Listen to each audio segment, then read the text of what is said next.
So I will be going over briefly of SB 1383 for those of you who don't know. Haven't heard of it so far. So SB 1383, here are just a few things of the compliance, key requirements, and organics recycling. So the SB 1383 bill is a state bill aimed to reduce waste, reduce like methane emissions in California. And it's enacted to meet the goals, the environmental goals of California. So key requirements are mandatory organic waste recycling for businesses, jurisdictions, the cities, making edible food recovery to redirect surplus food to those in need in the community, and implementing timelines to ensure compliance. So I believe it was this year that there's stages, and it's businesses, and organics recycling plays an important role in reducing those greenhouse emissions and diverting waste from those landfills that we are heavily impacted by so much food waste that we have each year. And just here's a few things that we've been doing for the SB 1383 bill. So we do have our pickups on Thursdays with partners. So as you can see, there are a few little fuzzies in those fruits, but we try our hardest to go through it, sort through those items, and give the best items we can to our clients who come to our food pantries. And from those items that we compost or go through, we have a few boxes here.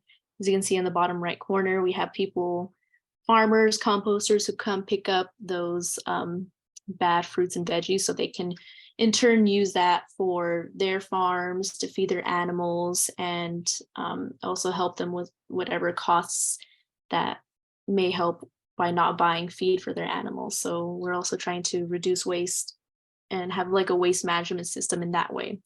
And we've also implemented like 3-tier trash bins at our site at AVPH. So one is organic waste, one is for mixed recycling, and one is for trash. And we try to let staff and the community know of what goes into each bin. So as you can see there, I believe we got this from Waste Management. So each bin has specific things that can only go into it, so it doesn't ruin the whole waste management system. Okay, and now we'll be going into Sound Guild Farm.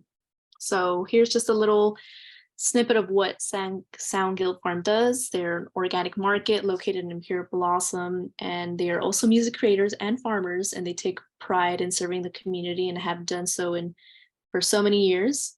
So our local community is very fortunate to have dedicated growers who do not only practice sustainable farming, but they also provide fresh produce that is for sale. So whatever they have on their farm, it's also on sale on their website. So they make boxes, or they have a few things like red romaine lettuce, things like that they have for sale. So that's just a quick little information about them. And now, Kasaf, I would hand it over to you. All right. Thank you, Ashley. All right. So we have the pleasure of having Kingsley from Sound Guild Farm. I don't know why I always put an S at the end of Gills. I always do that. Kind of messed up with the email too. I was wondering why he was not receiving it because I put an S in front of it. But so Kingsley is super knowledgeable. He used to be he still does music. He used to produce and all that, produce music and do all that, but he has been farming for quite a while and bought some land, and which he will tell y'all about it. But without further ado, I'm introducing y'all to Kingsley, Garrett, and I believe you have about from 1:15 all the way to like about 1:45. That includes Q&A with all the questions that we do have some questions, and then I'm also going to pose some of the questions that you sent over as well. So yeah, the floor is yours. All right. Thank you guys for having me. Thank you, Kasai. I appreciate that. Yeah, so just a little bit, I guess, about myself in terms of and what the farm is, and what the purpose of why we farm and what Soundgill Farm is. So I was, like I used to play in bands and stuff, and I'm originally from Ventura County, and there in Ventura County, I don't know if you guys know, but like Oxnard is like the third like most strawberry productive like capital of like, you know, of the country. So it's like they produce a lot of strawberries. So like I'm used to being around, let's say, monocropping farming settings where you just got like large fields of, you know, one particular crop, you know what I mean? And usually with those fields, there's like abundance of pesticides and things like that, like sprayed on it to maintain a commercial, you know, quantity of basically like how markets are when it comes to food and everything. So, which also kind of deals with what we're talking about with the abundance of food waste. So, you know, I volunteered my time as just to learn how to farm at places like McGrath and the Abundant Table. And the only thing is that farming like on, let's say, on an acre or plus land in places like Ventura County, it'll probably cost you like $2 or $3 million, like just to, you know, to either own a land like that. And if you're going to rent a land like that, it's going to be like within the thousands of dollars, you know, to farm like that. So that motivated us to move out to the high desert. And I have family out here as well, but we were very interested in the larger lot spaces that were in areas like Little Rock and Pear Blossom. So I started out volunteering my time at a local farm here in Lancaster called Holland Ranch. I'm not sure what the name is now, but yeah, for those that know, I guess they do the market that's at the winery. So the gentleman there, Vidal Soto, he was actually like my farming mentor for some times, you know, just working out at seasons with him, pulling weeds and flipping beds and just kind of learning the basics of farming, you know, from the inside out. I learned how to do a lot of, let's say, you know, rough in the field farming from him and from Holland Ranch, but I didn't really understand the business aspect of farming and things like that. So I didn't learn that till I went out on my own. And then, you know, we got a piece of land out here in Pear Blossom on 2 acres. And so we do, you know, organic farming. We're certified through the state, like organic certified is what I mean through the state. We're not USDA certified. That takes time and, you know, to develop a certain type of resume, and then they come out and inspect your land and do all that. So it will take about at least maybe 4 to 5 seasons to be USDA certified, but we're state California certified organic.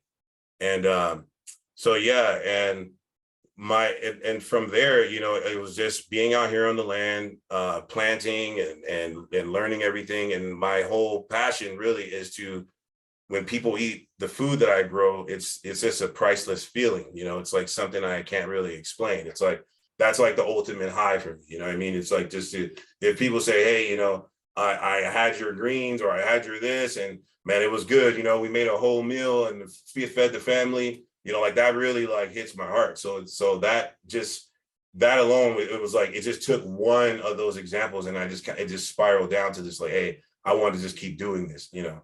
And it just developed like my overall identity of like, you know, of who I am. So, you know, yeah, I came from like the city life, I should say, like, or whatever, you know, if whatever the vocabulary you want to use, urban, city, whatever. And yeah, so I left that type of lifestyle and pretty much to the rural now lifestyle. I wouldn't really say country lifestyle, but just, you know, kind of being a little less away from the busyness, you know. And yeah, so we raise chickens here, ducks, and yeah, and we do what. So I learned throughout the time too from reading books. I read this book from Joseph Fortier called The Market Gardener, and in the book he talks about, you know, the strategic methods of providing a market garden, and so on a small lot space. So, you know, we farm on 2 acres, which is not usually your traditional 20 to 40 acres, you know, where you got 10 to 20 acres dedicated to maybe just dairy alone. and you got maybe 5 to 10 acres dedicated to fruits and veggies, you know. So we have to kind of consolidate all that, compact that all within 2 acres, but in a method to where we're not just squeezing every little inch, you know, of animals and they're like, you know, in cages and stuff like that. So it's like our chickens are considered free ranging chickens, but they're not open pasture chickens, you know, like they don't have a full pasture of an acre to just eat through, you know, all day, every day. So that's the difference, you know. So, and yeah, and what we do is we like to specialize in growing fast growing crops within 30 to 60 days. So lettuces, salad mixes, things like arugula, beets, radishes, and you know, and if there's like a melon version of something, we like to grow, let's say it's 75-day harvest crop, rather than, you know, having crops that are 100 to 20 days, you know, 4 or 5 months. The only crops that we usually do that really, I mean, every now, like I do melons this year. I'll probably do melons every year, but that's probably like the only crop that is over the 60-day range that we, you know, like to be accustomed to. And corn as well too. But then we like to stick to varieties, like I said, that are usually like, you know, 75 to 80-day harvest. We grow like sugar baby watermelon varieties would be like a 70 to 80-day harvest rather than 120-day harvest. That way we can keep a small space, you know, constantly flowing with just food coming in and out, you know, being planted and harvested, planting and harvested, you know. So it's like every 2 weeks, things are being seeded, you know, planted, and then 30, 45 days, something's ready to go. And then we kind of make our boxes out of that. The boxes usually consist of 8 items, 6 to 8 items. And normally we like to keep it, like I said, there's a format I like to follow, but with seasons and things like that, it's, you know, nothing's never guaranteed. So yeah, I like to stick to a format where it's, you get 1 to 2 root vegetables like carrots or garlic or beets or radishes. And then you would get maybe 1 to 2 salad mixes, varieties, and then maybe 1 to 2 green mixes, and then whatever seasonal that we have going on. So like right now, well, in the spring, like I said, we had a lot of things going on, but when we launched the website and everything, and just like who we were, and we got in contact with this gentleman named Nick from What's Up AV, and he kind of blew the name out there, you know, and a lot of people started calling in for orders. And the way we have our setup, we don't have a walk-in cooler. So like a lot of times, like with, you know, farmers that participate in farmers markets and things like that, there's a few structures that could make the process go a lot smoother. One of them is a walk-in cooler, and another one is our high tunnel greenhouses. So myself, I don't have neither one of those yet. So, you know, the way our market is basically as you order, you order the day before of, so it gives me a day to harvest everything in the morning time. And then that way I can keep things cool and deliver it out the day of. And that way it's like the freshest that you're going to get, you know what I mean? Because we can't store anything in the walk-in coolers. So in a way, it's a good thing for the customer because you are getting the freshest like of produce, you know. But like I said, I guess on the flip side of that no one knows, as me as the farmer, it just puts a lot more work on me, you know what I mean, to do it all in one shot, because it's like harvest, deliver, you know, process and deliver, you know what I mean. But I enjoy it. So like I said, I enjoy the outcome of somebody getting our food. So it's like, it's way worth it for me. You know what I mean? Like I actually love it. I enjoy it. And yeah, so that's kind of what we do. So we like to really emphasize that we like to really focus on the delivery aspect of delivering produce, organically grown produce to locals around, as well as we do non-locals, but we just like to focus on AV stuff.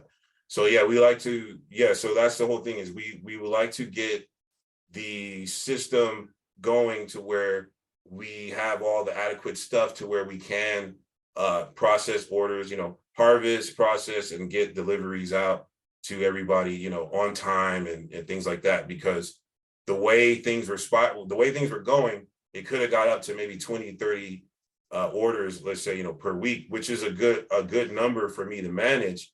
But at that time, the demand came in very, very quickly. And like I said, it was just me out there as the farmer. So I can only take on so much. And another thing for me too is that I want to focus on the quality of the food rather than just trying to put up numbers, and trying to quantify everything and just get things out because orders are coming in. I want to make sure that what I'm giving you is of quality, you know what I mean?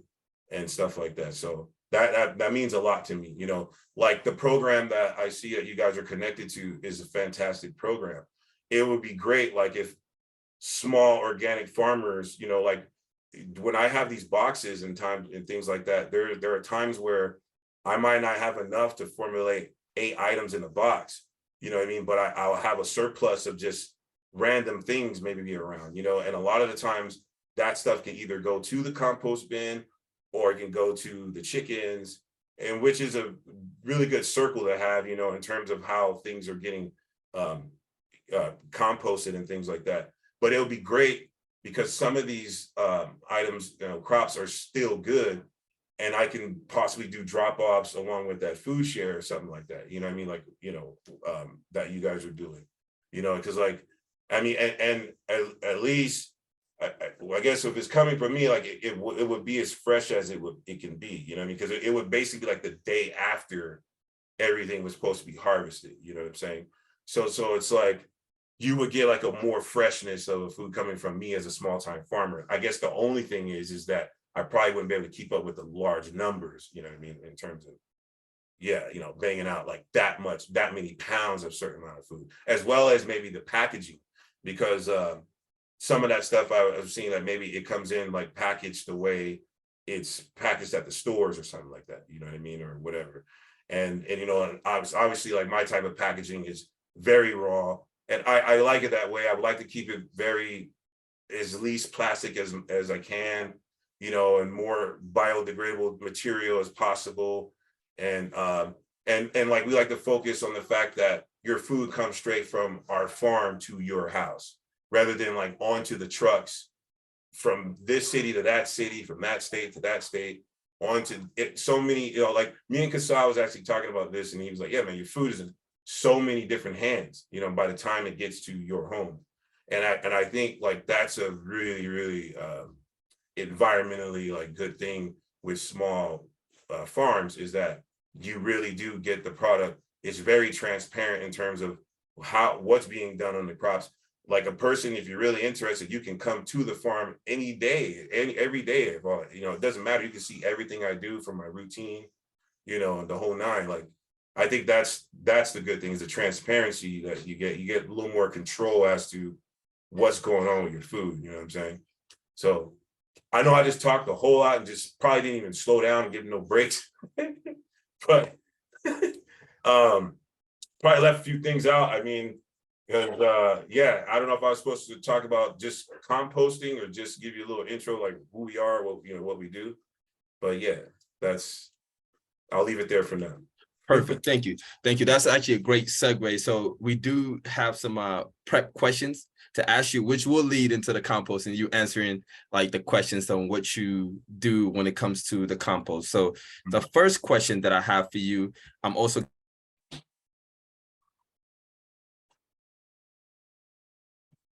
Yeah, here you go.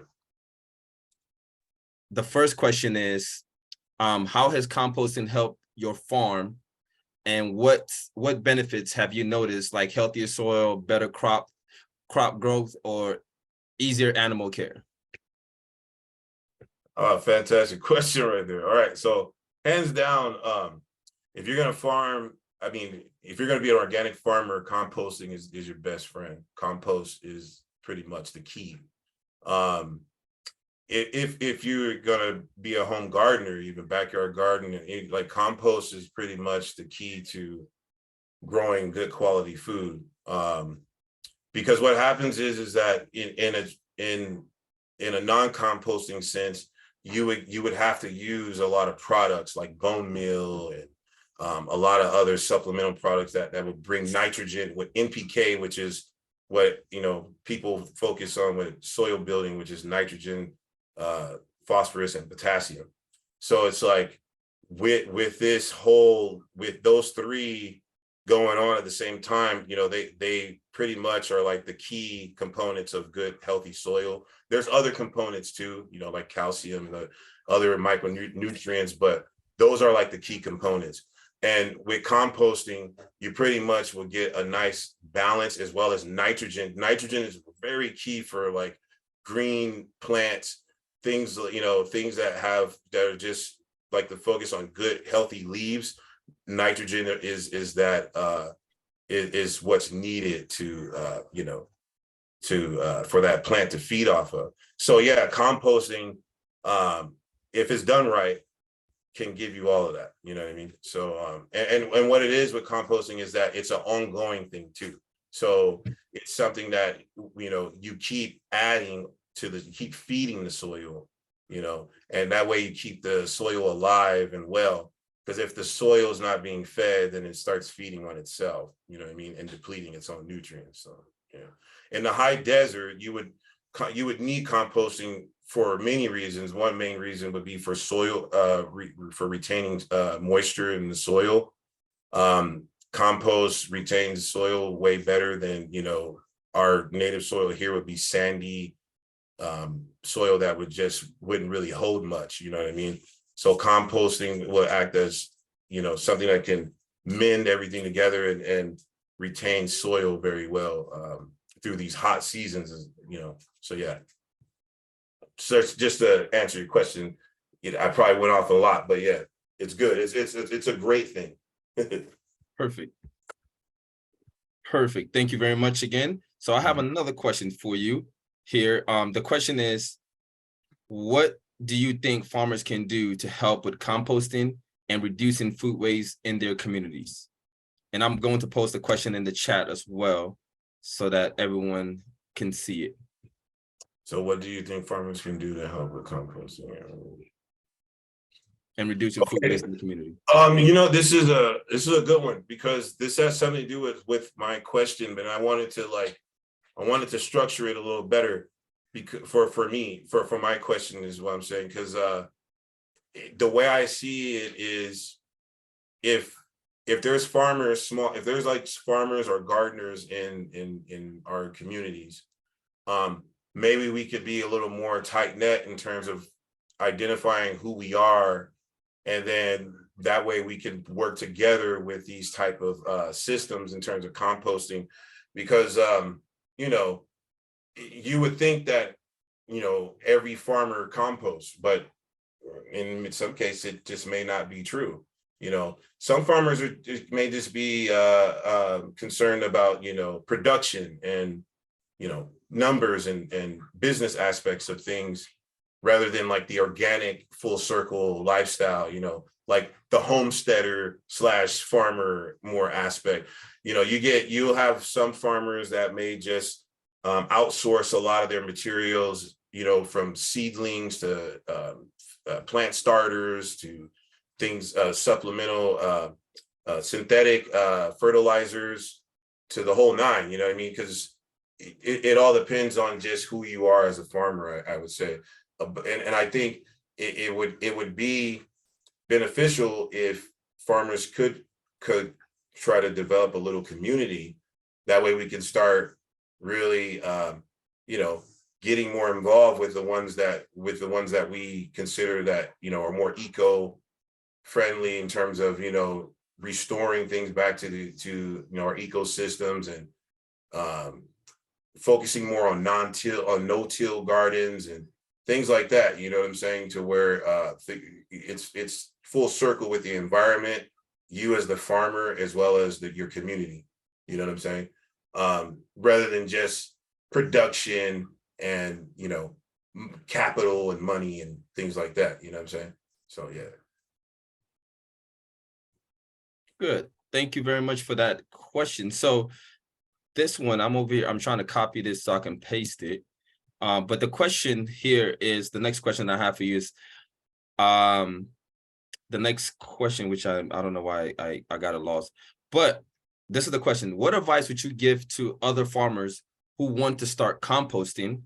Is there anything you've learned that can be helpful to them?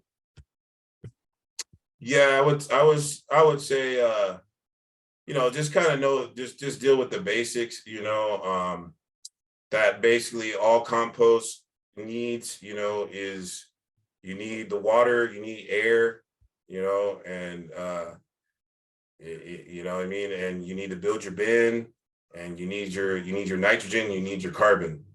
So those are like your basics, So nitrogen is anything that they consider green waste.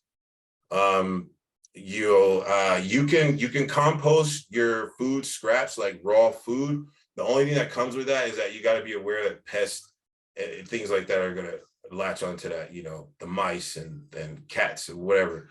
And to get around that, you would have to just bury your food scraps, and have a thick layer of carbon to suppress it.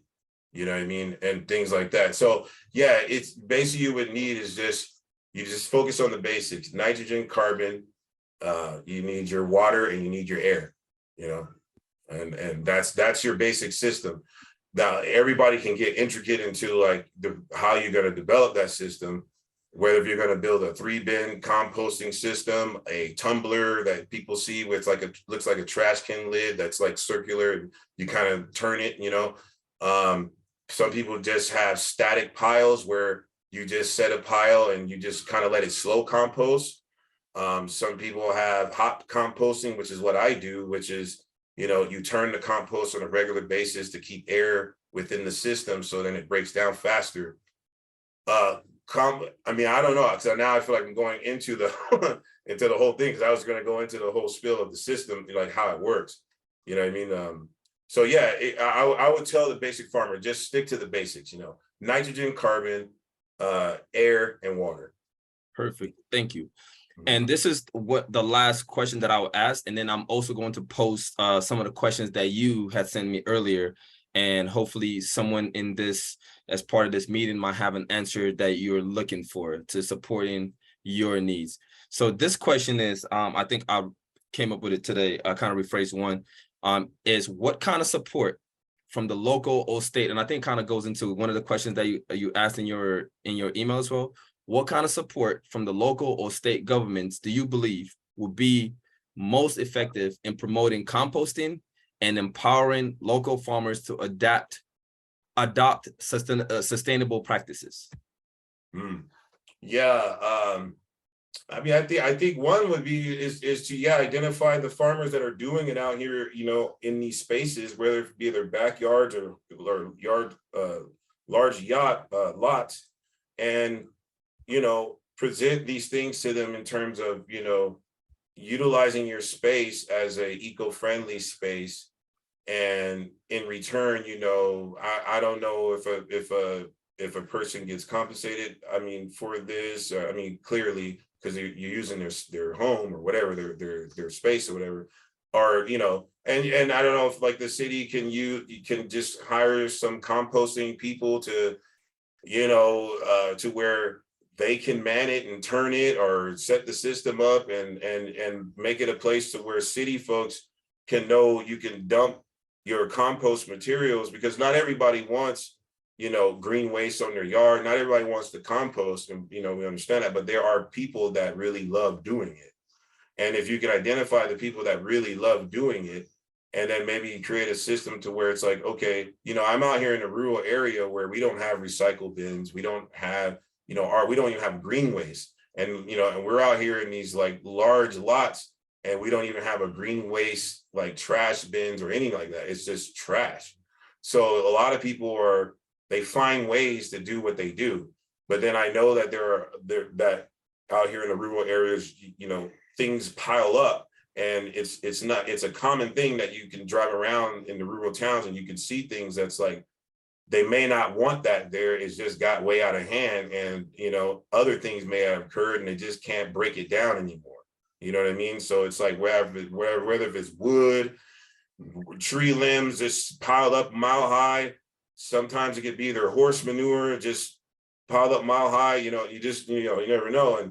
And those things can be potentially, can lead to ground contaminants and things like that. So it's like, yeah, the city, it would be nice if the city would go hand in hand with the farmers or people that love composting and say, hey, what do you need to do this thing on a large scale? And could we make your place a potential hotspot to where, you know, once a week you can receive materials, and then we'll see if it works. And if it doesn't, then you say, hey, I don't think it works out, you know, whatever. Because there's a bunch of problems that can happen with composting, you know, rodent issues possibly. So things just have to be done correctly, you know what I mean? And I think that's where the professionalism of the staff and the city, and to work those things out to make sure they are professionally done correctly, you know what I mean? Rather than just trusting the backyard dude, because you never know like what their system is going to be like. And so it has to be set, you know, to regulations and things like that accordingly, and, you know, all that. But yeah, I just think it'll be beneficial for everybody. I mean, we'll be able to compost all of our waste, from green waste to, you know, and in return, maybe allow the composted material accessible for gardeners and other farmers, you know what I mean? Because this type of program will have compost on a pretty large scale. And you know what I mean? And like little things like that can just benefit the environment. It can kind of create like a domino effect to where, you know, people will feel good about certain things that we do within our city, you know what I mean? Especially when it comes to eco-friendly stuff. So, yeah. Thank you very much for answering that question. And I believe, if I'm correct, actually probably like another 10 minutes for Q&A, because I think you said 15 minutes earlier. Yeah, we can go up to like 150. Okay, perfect. So because I want to put his the questions and kind of like things that he has concerns, to see if anyone has an answer to it. So this is the statement. I'm going to read the statement to you all. This is not for Kingsley to answer. This is for anyone that is in this meeting that does have the resources or knows anyone that can provide this resource for Kingsley and his Soundgill Farm, and the efforts that they're trying to do in supporting the AV and the community in general. So the statement is, there's no access to organic produce in the rural areas of Pear Blossom and Little Rock. One of the main reasons I feel is the time and money it takes for an organic farmer to be successful in the high desert. One of the staple structures to grow food in our garden zone is the use of high tunnel greenhouses. With that being said, are there any resources available for organic farmers to obtain secondhand greenhouse building materials? And I'm going to pose it in the chat. If anyone knows or has the direct information, and even if we don't know anyone or have an answer to it today, if you can email myself, Ashley, or Jackie, and then we can definitely forward that information to Kingsley. But that's one of the questions that I have in there. And then I will post, I'm gonna let that marinate, and I will post the third one. I mean the second one. So I'm gonna post all of them. So if anyone does have a resource or a link as well. Oh, and then this is also part of it that I did. Let me put it in there too, so that you all can see it. In here, this is like a supplemental portion of it as well. Oops. I always have issues with my computer when it comes to me trying to copy and paste stuff.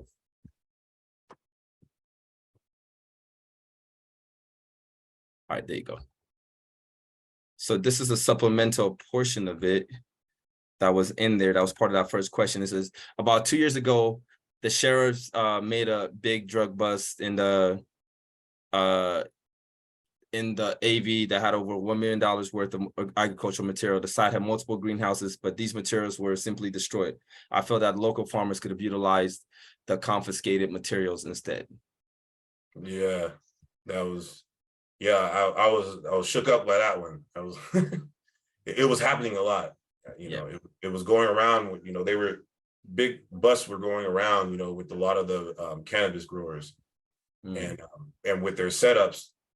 I mean, we're talking rows and rows of high tunnels, like by the 10s, 12s, you know, and like a lot of that stuff would just get burned, you know, or it would you know, it just gets destroyed. They would bring the big bulldozers, and I know there's technicalities, you know, dealing with drugs and all this other stuff, but like I said, my whole thing is, you know, if people that just want to just organically farm and grow food for people and residents, like, you know, we have nothing to do with, you know, whatever a drug case or what an investigation or whatever, you know, like we're far removed from that. So it's, you know, it's one of those things where it's like, you know, why is it that materials like that, I mean, over $1 million of stuff, I mean, just, and it just goes to waste, you know what I mean? Where it's like, you do, like, there are places where you do have an organic farmer somewhere, a family somewhere that's, you know, that's really out there doing it and may have the skill set, but just not the finances or the capital to get certain things done, you know what I mean? So it's like, yeah, like there are places like OfferUp, marketplace on Facebook and things like that, in which I am a true believer of secondhand. You know, I build almost everything that we do out here, from the chicken coops to, you know, the compost bins, all that comes from like secondhand wood and stuff. So I'm very familiar with those resources. However, certain structures like walk-in coolers and greenhouse tunnels, they're just way more like I consider like way more advanced in terms of you would like for those materials to come from more like better trusted places, you know what I'm saying, like where if the city was involved, let's say with something like that, where it was like, hey, we got like real raw materials here that some of these homesteaders or composters or farmers or agriculturalist folks could use, you know what I'm saying? And why not create a place where, I don't know, we could figure something out, like where, you know, I don't know how you do it, but all I know is that those materials were out there and farmers like us could have really utilized those things, you know what I'm saying? Water pumps, all kinds of stuff, you know what I mean? Mm-hmm. And like I said, it just fades, it just goes away, mm-hmm. You know, it gets destroyed. So yeah. Perfect. Thank you for sharing again. All right, so if you're just now joining us, I just post I'm posting 3 statements of the things that Kingsley mentioned with Soundgill Farm. If you have a resource or know someone that has access to some of these things, definitely contact him so that you can use some of these resources. So just for the sake of time, I think we got like 3 minutes. There's 2, number 2 is packaging and handling. He says packaging materials that get sent to hospitals and grocery stores, such as produce boxes and food safety equipment, like walk-in coolers, are many times disposed after one-time usage. However, there are many small family farms that can benefit from having access to secondhand food safety equipment. And then the third one is access to adequate soil. The first step into growing quality produce begins with the soil. If the city can contract local and small farmers that live on 0.9 acres and above to set up composting structures, this will benefit the environment and as well as local food growers. These composting structures will serve as dual purpose. First, it will benefit the overall environment in rural areas, considering that we don't have recycled trash, and we usually must haul huge loads of waste to the city dumps outside or burn it. Second, the compost would be accessible to small family farms as well as backyard gardeners at no cost. So these are just some of the concerns that Soundgill Farm has with Kingsley here. So if you, like I said, if you're just joining us, if you do have a source or any type of resource or any contact that can benefit Soundgill Farm as far as like getting some of this information or these resources to them, that would be fantastic. And it will also be definitely a welcome sight for some small farmers. And as you have heard from the story of Soundgill Farm, how it started and where it's going and the benefit. And a lot of one of the reasons why he's also here is because he wants to connect with the community. He wants to, Soundgill Farm is there to provide access to those who in rural areas or small time people that don't have access to organic produce, which we sometimes deem too expensive. So this is definitely great for this resources to have that, to be able to have that resource. Oh yeah, you got the last word, Kingsley. All right.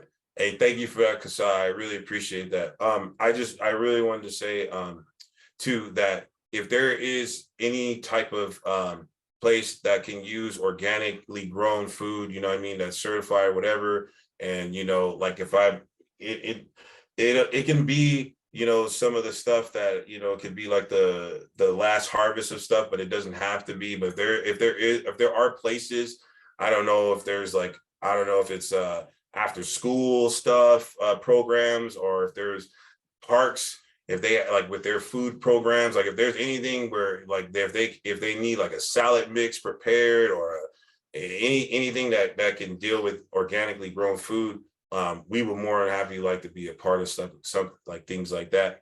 And you know, I don't know, like I'm always on the farm, and it's hard for me to get out like sometimes. So I, you know, to make these connections, sometimes it's like it's kind of challenging for me, but even though I need to be doing that. So also we would like to, just like Kasai said, one of the main goals of Soundgill Farm is to provide organic grown food, like to not just upper class folks, you know.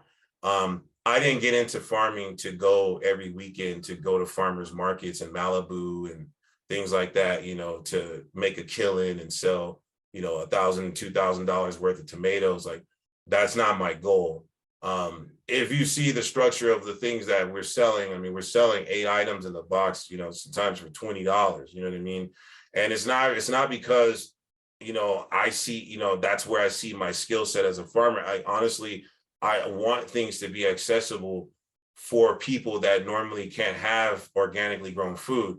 Like Whole Foods and Trader Joe's and those places are very expensive to shop at for like an everyday family of 3 to 4 people, you know. And I didn't get a chance to really say all this, because that's really, and a lot of the times my goal, like a goal like that, is not realistic, because a lot of people would consider that you're losing more money than actually making it. And, you know, and with the farmers markets, that's why those prices that you see at farmers markets are so high, because the farmers, you know, that's pretty much, that's their argument on how they need to make a living.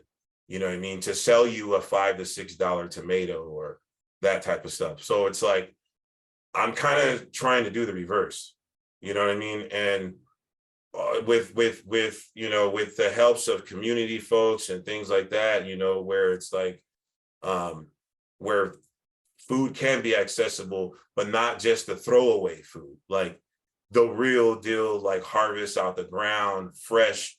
Your mom can make a whole dinner, you know. And I want to get the boxes to where the boxes are now, like, you know, you could get a box for, say, for 20, 25 bucks, and you get corn, potatoes, onions, garlic, you know, tomatoes. Like, you can literally make a meal like that night, you know what I mean? Like not just like, that's what happens too with farming and with greens and stuff too, is that we're in a day and age where food's so easily accessible, like on the fast food tip and everything, where you don't really get too many people cooking meals or not really knowing what to do with greens and things like that. You know what I'm saying? It's like, and so, yeah, if, you know, trying to get things where it's not where the family don't have to work as hard trying to extract a meal out of all kinds of different exotic veggies and stuff, but just sticking to the, you know, the everyday staples and stuff, but making it organically grown and accessible to, you know, these families, you know. I mean, in lower income areas, whatever areas, you know what I'm saying? So yeah, that's really one of the main goals. And I was talking fast and all kinds of other stuff, but that really is like where, and thanks Kasai for shining light to that, because it helped me come back to that. And I didn't want to forget to mention that, you know what I mean? So, like, thank you. Let me mute myself. I almost forgot to mute myself here. But yeah, thank you again, Kingsley. We definitely appreciate having you here. It was definitely a pleasure learning about not just Soundgill Farm, the farming, and just the struggles of being a small farmer and just being like pretty much a one-person crew. And at a later date, we we are going to, hopefully, if you're all available, I wouldn't say all available, hopefully if you can have some time so we can actually go and visit the farm and to actually tour it and volunteer to see, to help and to see some of the day-to-day activities that go on in the farm. So that would be at a different time. And if you would like to volunteer on your own time, most definitely, I will share his email contact information in the chat, so you can definitely send him an email hey, I have time, I can bring my kids, I can bring people that I know, and you can coordinate that as well. But yeah, thank you very much, and I will hand it over to Ashley. And I'm not sure, do you want Kingsley to stay? If you would like to stay throughout the meeting, you are more than welcome to. Yeah, you're more than welcome to. Thank you so much for the presentation, Kingsley. It was very insightful. And thank you for everything that you do here in the Antelope Valley community. There were a few questions in the chat. Graciela was asking the address. So if you want to go through the chat, Kingsley, add your information, the website, the address, and all that, so everybody in the meeting today can have that information. Yes, will do. Thank you very much. Thank you guys. Thank you all for having me. I really appreciate this. I'll stick around as long as I can. I do have my kids here, you know what I mean? So as long as they're chilling right now, I'm good right now. But yeah, I have to be getting up, so yeah. It's really hot outside. So yeah, we're all in the house right now. All right, thank you. Thank you. And I believe I'm sharing screen now.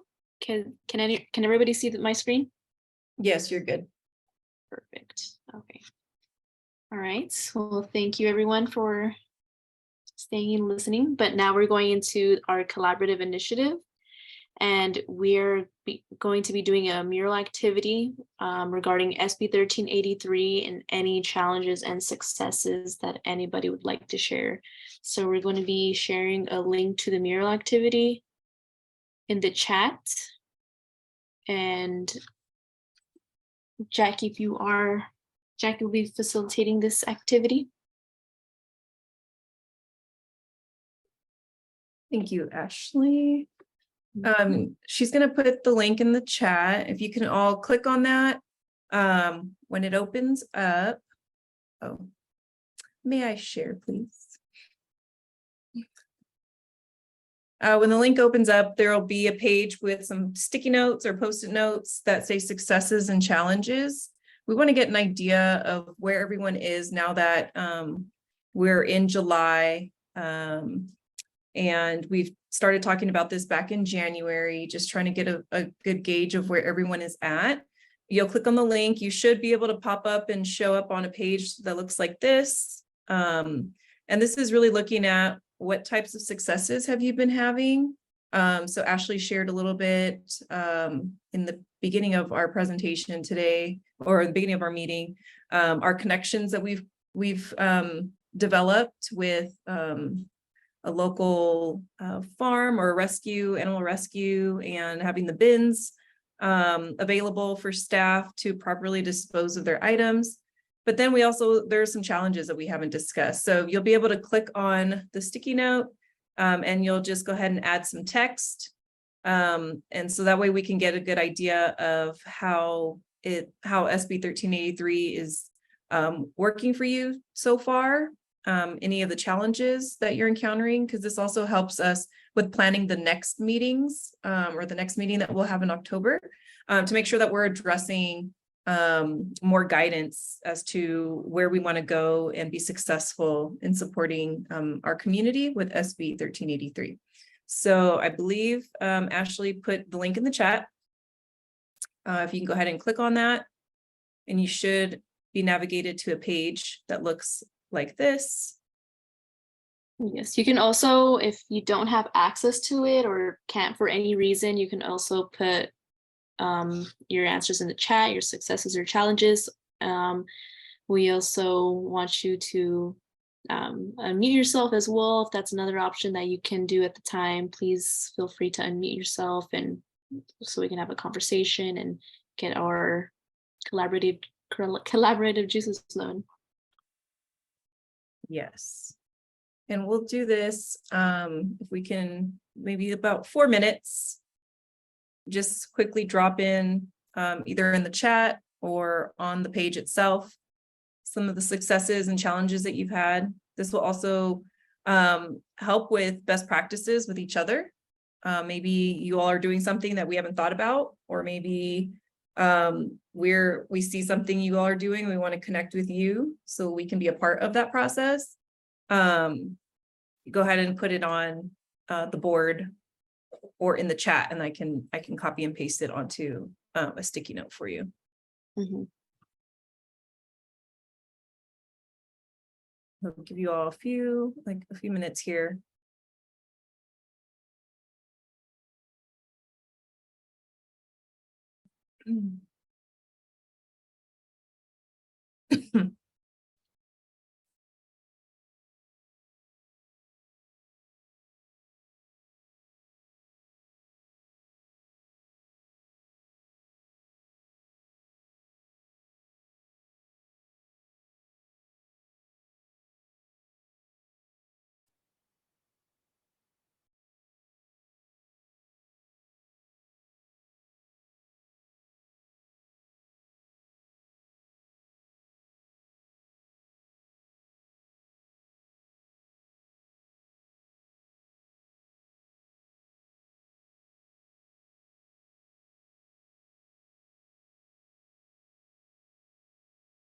Two more minutes here, and you should be able to access this even after the meeting. If you have it open, maybe you want to go back to your teams and have a deeper discussion on some of the successes and challenges that you're having with SB 1383. And then you can post them here, so then we can refer back to it in a later time for our planning of next steps.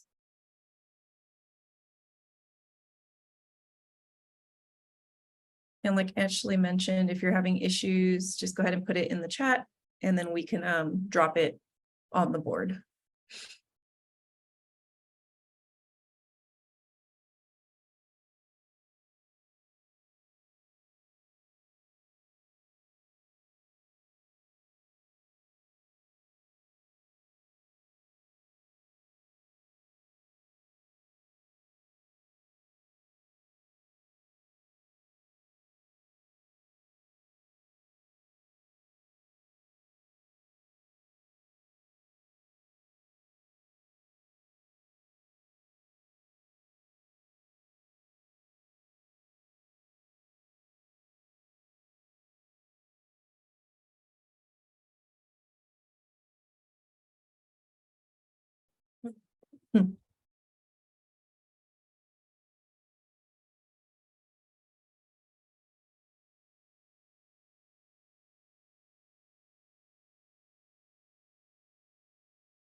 Ashley, I think you have to change the view to be editable. I know some people are able to edit, but some are saying it's view only. So if you can open up the share and put it into editable. And then if you can wrap up your last thoughts, and like I said, you can keep it open and maybe refer back to it after you've met with maybe some people on your teams, or maybe you think about it down in the rest of the week. But this will definitely help us to address maybe some items that some of us are having separate discussions with teams or other entities about some of the challenges or things that are going well, so we could better guide the group with ideas. So thank you all for sharing and adding items here. Yes, thank you, everyone. I tried sharing it, but it's only allowing me to just view or share access. So I Oh, apologize. share access should be it. Yeah. All right. Okay. Well, thank you, Jackie, for facilitating, and thank you everyone for participating. And now we will move on to the next segment. Can everybody see my screen? Okay. Got it. Okay. So thank you, everyone. Now moving on, I'm going to be sharing a few funding and training opportunities with you all that I found through LA County. And so the first one is advancing wellness grants. So we will be sharing all the links and information to these funding opportunities with our meeting minutes. But this grant helps with, well, it's from California Wellness Foundation, and it's to protect and improve the health and wellness of Californians by increasing healthcare, quality education, jobs, healthy environments, and safe neighborhoods.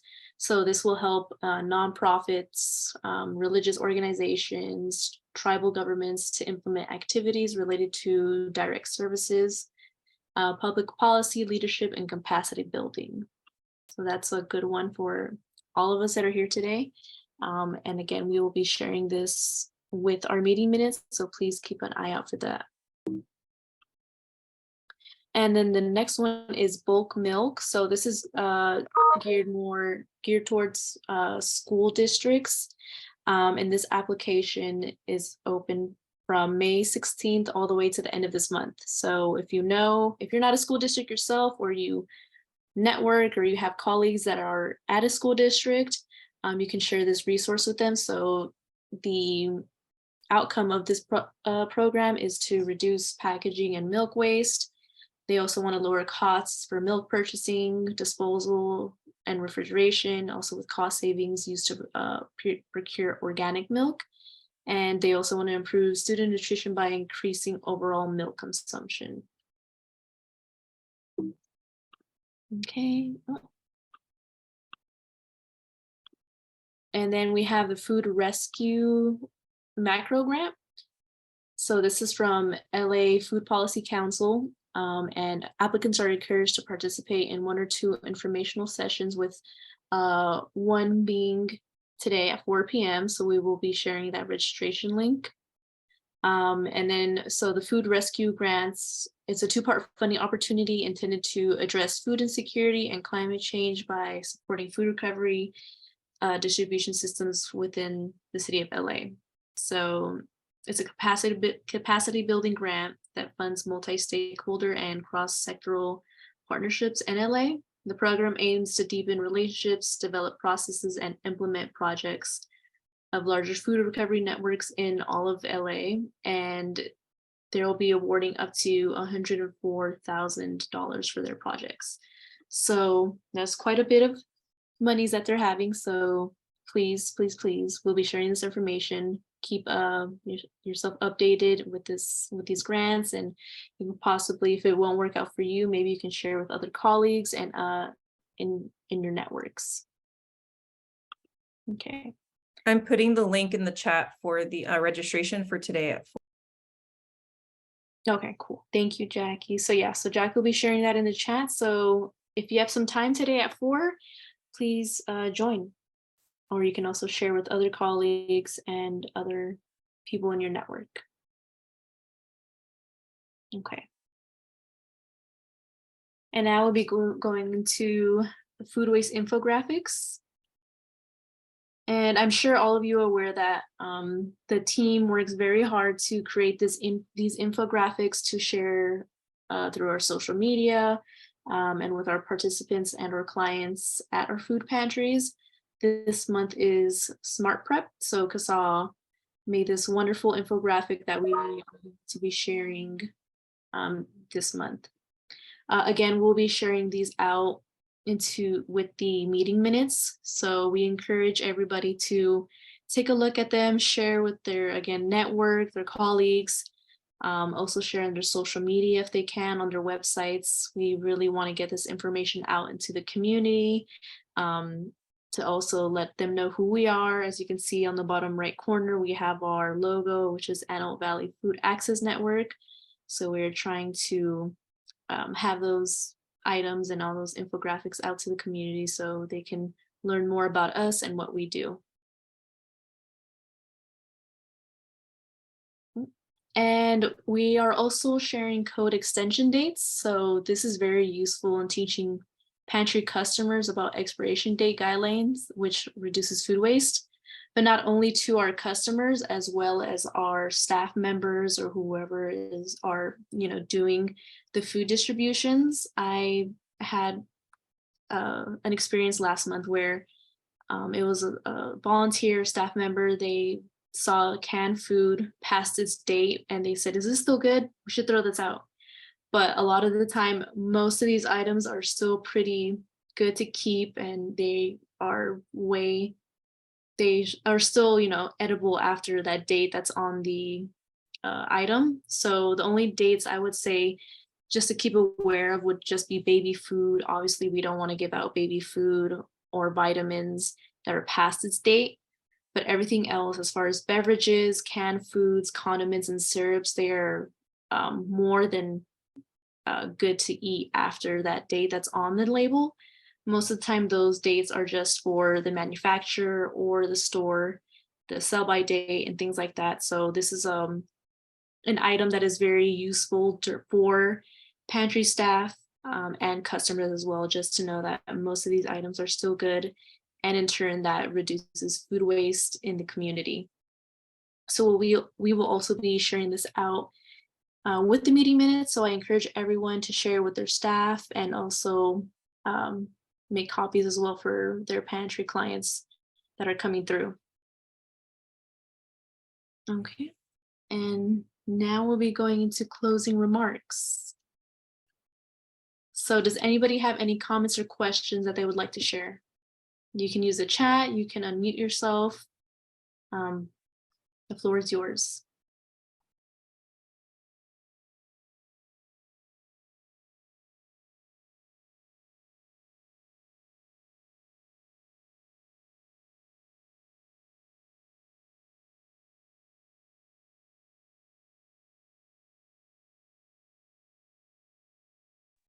Everybody's quiet today.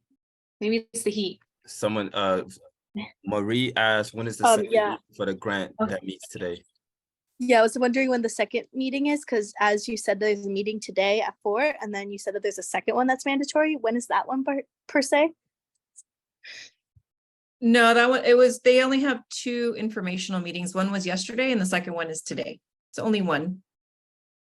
So only one's mandatory then, because obviously okay, thank you. I got confused. So it was yesterday or today. Yeah. And so I figured, well, we were having our meeting today. So I'll just share it since we had already sent out the meeting minutes from last time, and the letter came out yesterday. So we tried to put in as much information as we could before our meeting today. So today would be one of the meetings to attend. Do you know roughly what time that meeting is supposed to end?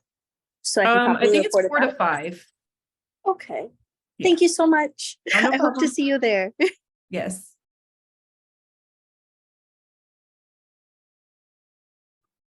Anybody else have some questions, comments?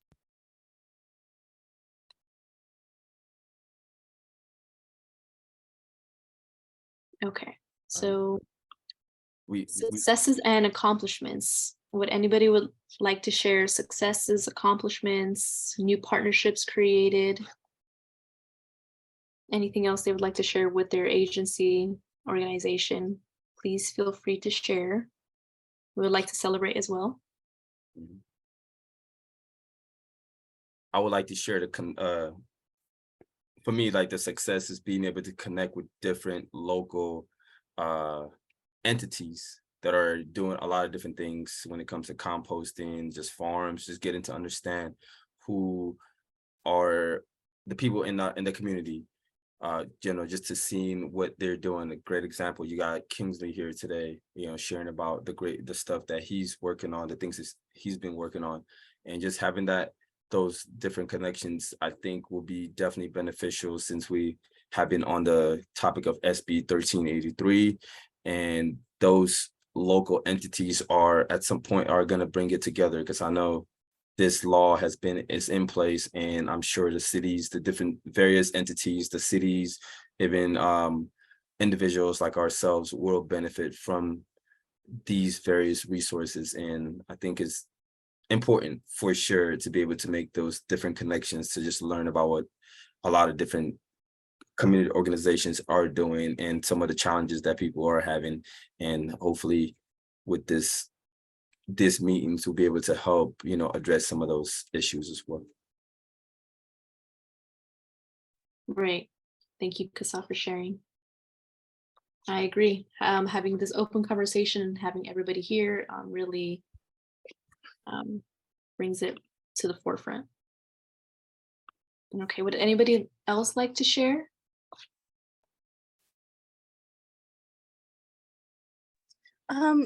This is one of the co-directors, Mari Nuesca from the Courts of Food Pantry.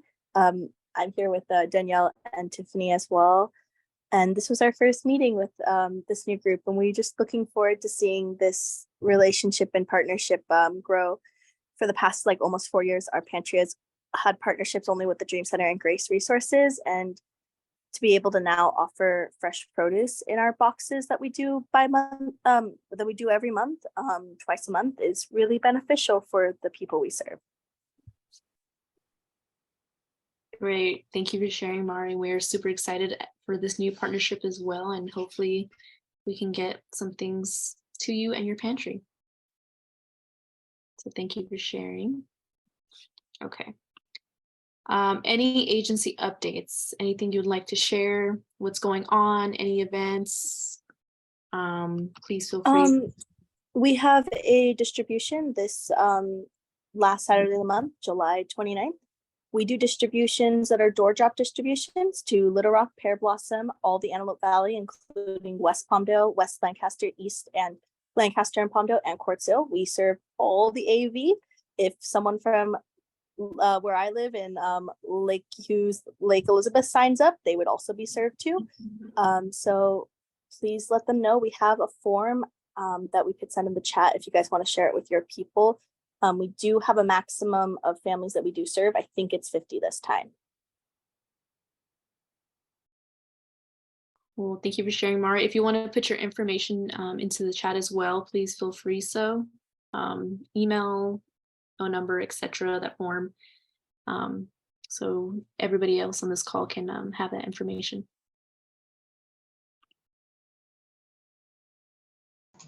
I have an update. This is Jordan Figueroa from Department of Public Health. Hi, everybody. We have done a food distribution the second and fourth Wednesday of the month, and we have previously collaborated with DHS at Department of Health Services, the High Desert facility. They have decided to no longer provide their services. So on our previous flyer, it had the Department of Public Health dates and then DHS, but they're no longer doing it for various reasons.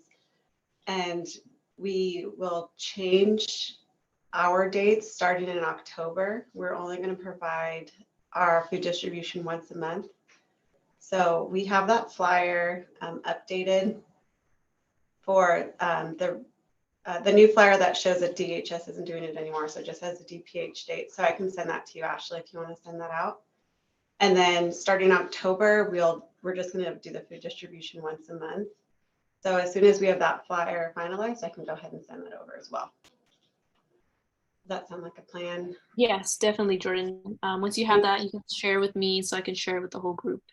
Okay, sounds good. Thank you. I do have a quick question for you, Jordan.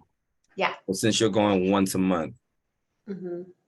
in October, which is in about 2 months from now, or a little over 2 months, is it the same time? Is it still going to be from 9:30 to 11:30, or you're changing the time, or how does it? Yeah, we're going to keep the same time.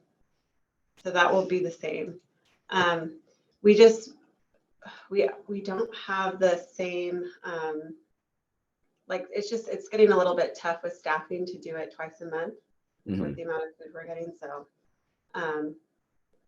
We want to do it sorry, I'm just looking at the date. I think it's the third Thursday of the month. Okay, so the date is going to switch as well. Yeah. Okay. And hi, everyone. Sorry, third Wednesday. Third Wednesday? Yes. Okay, so it's the day doesn't change. It's just the once a month that changes. Yeah, so it'll be the third Wednesday of the month, same time. So as soon as we have that flyer finalized, we'll go ahead and send that out. Okay. Cool, thank you. But that's why we like being a part of this group. So that way, since we are going to have those changes, I'm hoping that we could have everybody here, like some of your flyers, if you have a flyer. And then we could send those out to our participants because we see about 400 to 450 families each time. So, the more we could spread the resources to the people that come to our food distribution, the better. Yeah, thank you, Jordan. And if anybody else wants to share their flyers as well, like Jordan was saying, in case their pantry isn't going on, they can share other food pantries in the area. Please feel free to share those with me so we can also send them with those meeting minutes. And I think somebody else was talking. Anybody else have anything? Hi, everyone. This is Graciela. I'm sorry I quickly jumped in when Jordan was talking, only to provide the update that it was the third Wednesday of the month. But I am definitely new to the group, so I'm sorry that I didn't introduce myself earlier today. My name is Graciela Jimenez, and I'm the health educator.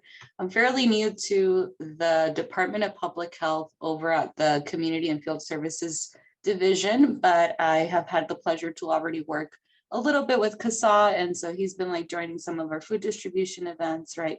So I'm really happy to be a part of this collaborative group, and I hope to join again next time. But if you have any questions, or if you would also like to, we're always looking forward to providing additional resources to our participants that attend the food distribution event. So looking forward to those flyers so that we can share those readily, especially with, decreasing our events. But yeah, thank you. Well, thank you, Graciela.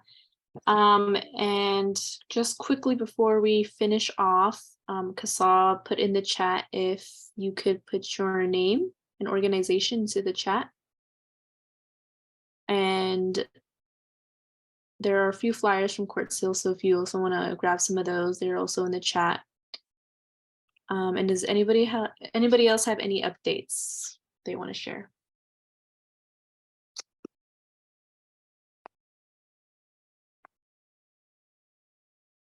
Okay. Quick. So I know I mentioned earlier just regarding Soundgill Farm. So if you're interested in like volunteering, like I said, I put his email down in the chat, but we're also going to send it out. So if you're interested, you can definitely directly send an email. But the goal is for us to try and plan like a time, but you can also do it on your own time. But as a group, we can definitely check it out. But I'm thinking maybe like a weekend or something. That would be cool because unless some people work on the weekends, but whenever you're free, like you said, you're more than welcome to come to check out the farm. I've been there. I was there for like a good hour and a half or so, just kind of like walking the farm, just talking about like some of the things that he plans on doing at the farm. So it's pretty cool. Just to kind of like get a idea about the farm. So definitely interested. Definitely send an email in to him, or like I said, we're going to send that in the email once we have all of the notes. Thank you. And don't forget to put your name and organization in there. It just helps it out because taking notes so we know who is here. Yes. Yeah, I see Sabrina on there. If everybody else, you got Jordan, Graciela, and we got Cortil in there too. We got AVC. So everyone, if you can put your name information, that'll be great. I see that your hand is raised. I was wondering, for these volunteer opportunities, as our pantry is youth-led by high school students and college students, would we be able to also volunteer, or is there an age requirement for volunteering at his farm? My knowledge, I don't think there is, but that's something that he kind of because I think the cool thing about being in a farm I think it's open to all age groups. You can bring little kids, you know, because it kind of like teach them the art of farming at a young age. You know, so I think it's like that's the cool thing about being in a farm, because they can kind of like see vegetables, you know, see how things are grown and all that good stuff. So I think it's, to me personally, and I think probably Kingsley, I don't want to speak for Kingsley, but just based on conversations, I would think this would be great. And I think that's one of his visions, to be able to get schools, you know, kids to be involved as well. Mhm. Okay, thank you so much, because yeah, we have had a few volunteers that volunteer with their parents that are like 8, but a Mhm. lot of volunteers that volunteer on their own that are 12 and older. Because Okay. again, we're youth led. Yeah. Yeah. See, that's awesome right there. So like I said, you can definitely contact, because I don't know how many volunteers he would need, or how many people don't want to overwhelm him with, like, you know, at one time get like 20 or 30 people showing up, you know, or don't know what the number is, you know, that he wants to work with, you know, as far as like assisting, because he did say it would be great to have volunteers to assist, you know, to help out, you know, since it's just him just starting out, you know, as he moves along to try and make this a lot, you know, bigger. Mhm. Yeah, but we'll definitely share that information in when we send out those meeting minutes. And if nobody else has any updates, we're ending a little early today, 4 minutes. So thank you all for coming today and having the time to meet today and hearing out one of our local farmers and composters here in the AV community. And our next meeting will be October 18th. So we'll be in fall by then, I think. So next meeting will be October 18th from 1 p.m. to 2:30 p.m. And again, if you want to share any information in between now and until our next meeting, please feel free to do so. And thank you so much for making it out today. And I hope you all have a great summer, and I'll see you all in the fall.